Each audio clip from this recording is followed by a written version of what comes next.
Hi, my name's Alex. I'm 27 years old, and I really started to have an energy crisis when I went from a cutting cycle to a bulking cycle in my gym routine. Now, yeah, I could go through all the motions and I could eat the right amount of food, but when it came time to push myself, really push myself, I was a straight wuss. Now, the energy drink thing didn't really work out for more than a week or so. So I decided to take a more long-term approach with a testosterone booster.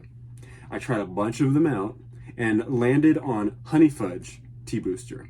And what a difference that's been. So I'm pushing a lot more weight and reaching new heights all the time. And I can attribute it to this testosterone booster for sure. And also without any side effects, really.